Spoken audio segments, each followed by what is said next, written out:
الرحمن الرحیم زموږ نن دریم سیویلایزیشن چې دی هغه د انډس ویلي سیویلایزیشن دی. اول سیویلایزیشن زموږ میسوپوټیمیان سیویلایزیشن و، بیا مصري سیویلایزیشن مو سټډي کړی او دریم چې دی له موږ سره انډس ویلي سیویلایزیشن دی.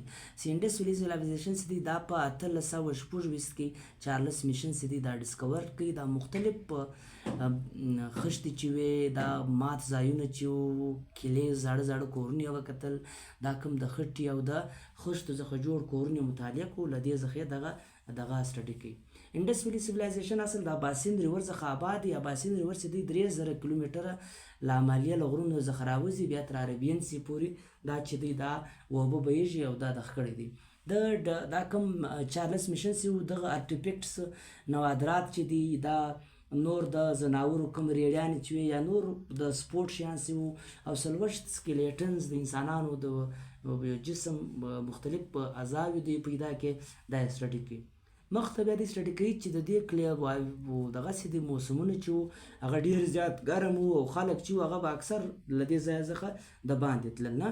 دا د سټوریج سیسټمس یو، کوم سینیټیشن سیسټمس یو یا اکویډکټ ورته یایي، دا د نالیانو سیسټمس یو، دا یې ډېر خوندور وو.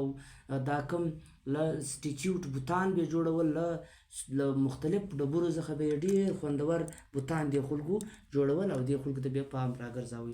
او د دغه مذهبونه چې وو دا بودیسټ دلته ډېر زیات پرمختللي وو او سره له دې سره له بودیزم سره نور شیان هم دا پر مخ باندې، هندویزم مذهب چې وو هغه هم پر مخ باندې آباد وو. بیا انیمل پیټس ورته وایي که نه، انیمل پیټس دا یې ساتل، دا مختلف پالتو جانور چې وو دغه هم دوی ساتلو.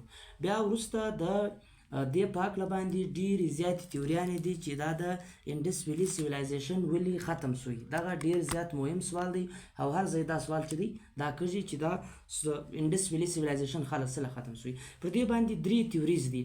اوله تیوري ته یې ورکړی کېده، بي او سي تیوري. اوله تیوري دا ده چې دا خلک ارین خلک چې ډېر وایلنټ وو، چې هر ځای لاړو دوی به جنګونه حملې کولې، له هغه ځایه څخه به بیا دوی بارېدل، دغه کېدل. دا مین وجه ده چې دا سیویلایزیشن چې دی ختم سوی.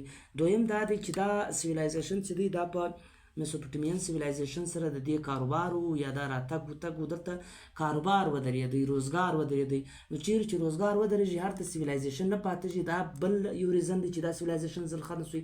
دریم سیویلایزیشن دا وایي چې کله موسم بدل سو، دا د کوم دریای اباسین چې دی د دې کومه لاره چې ده، یعنې چې کله زلزلې راسي، طوفانونه راسي، نو هغه د اوبو لاره هم بدله کړي یا د کورسیز د واټر کورسیز چې دی هغه بدل کړي. نو دا وجه هم کېدای شي چې د آرین د اباسین د بدلېدو له وجې دا خلک چې دي له دې ځای څخه تللي دي یا کډه سوي دي یا دا خلک پرمخ تللي دي. نو دغه مین کوم بیسیک انفارمیشنز دي د انډس ویلي سیویلایزیشن په هکله باندې چې موږ تاسو ته وړاندې کړل.